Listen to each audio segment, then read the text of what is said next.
Is up, guys? It's Kevin back in with a quick new video, just showing you guys what I've been doing and what I've been working on. Now this video is gonna be on the Honda Prelude that I bought, that I showed you guys in the last video. I didn't know exactly what was wrong with it, but the story behind it, the car was in Alabama and the guy had posted it up for $1,000.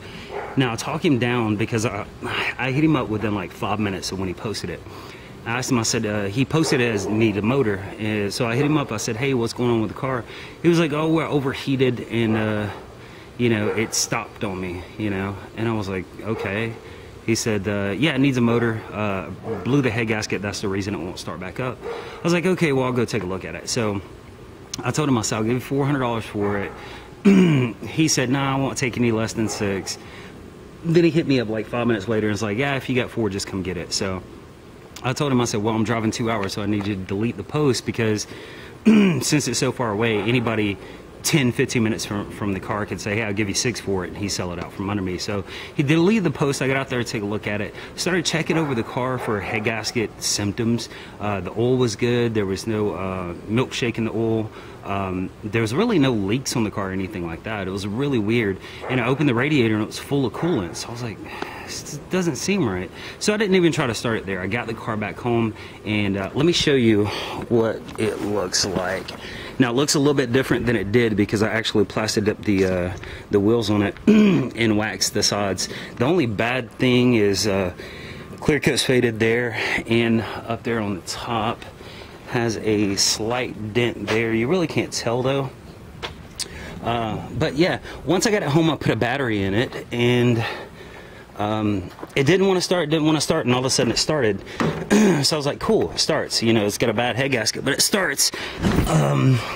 Interior is okay. It's got leather seats in it.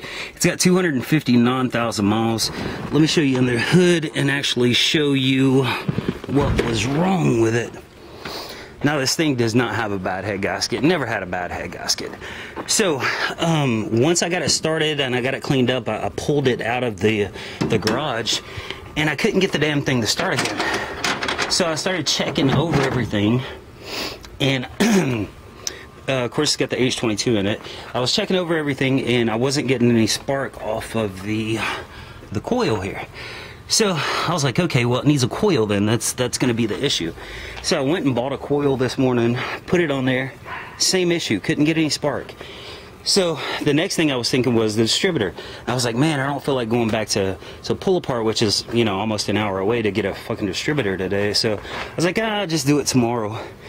So I went in, sat down, and it was just bothering me. It was bothering me. And then I was thinking, hey, I had a guy that had the same issue, and it wound up being a ground. Now, I'm not sure if you can, yeah, you probably can't see. But anyway, right here, you see those wires coming off of there? So I walked back up and I grabbed this, and it just spin around. This thing was loose. So that's the ground to, I want to say that controls spark, and it controls some other things also. And I noticed yesterday when it was running, before it stopped getting all kinds of spark, the RPM gauge was going crazy. So I tightened this down, started up, ran perfect. So I still didn't understand why the guy would tell me that I need a head gasket. So because of that ground actually going to some of the instruments here on the let me actually get the key here. So with that ground loose, the RPM gauge, when you just barely tap it, it goes just really, really fast. So what I'm thinking is that ground also has something to do with the coolant temperature sensor or gauge or whatever. So maybe that ground came loose and it was false registering over here that it was overheating, and it really wasn't overheating, and it didn't shut down because of a head gasket issue or overheating issue. It just shut down because of the ground, and he probably just looked over and that thing was all the way to the top. And yeah, I mean, that's the only thing I could come up with. So let me start it up for you. This thing runs incredible. It's got ground control adjustable coilovers. It's got DC header with full exhaust with a high flow cat on it, and you see my little battery hack, $20 battery. It's got this Helix throttle body spacer. I don't know what the hell that's supposed to do, but yeah, I mean, considering for $400 and it shifts perfect. The dude did tell me that the guy he bought it from put a stage 2 clutch in there, and it really does feel like it.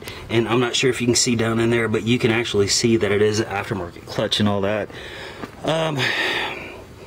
Yeah, I mean, that's pretty much it. It's got high miles, but it doesn't smoke, it doesn't overheat, it doesn't tick, it doesn't have any leaks or anything like that. You really can't get anything better than that, especially with it not having an issue, just a ground issue. But that's the thing, like, you could run in circles all day trying to figure out what's wrong with it. Like I said, I was ready to go buy a distributor for it, even though it was just a ground.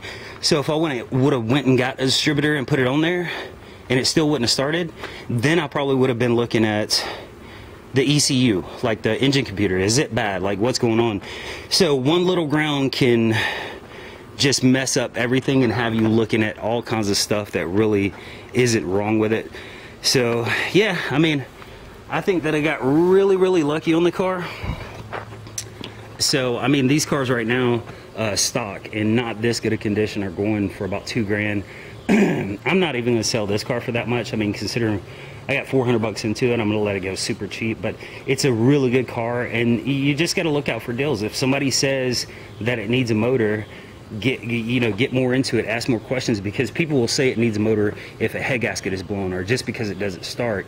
The only cars that I stay away from when people say it needs a motor is either a locked engine or, in most cases, knocking engines, because you know they're about ready to lock up. But a lot of people will say, hey, it needs a motor. Why? Oh, the head gasket is blown, it's got a leaky head gasket.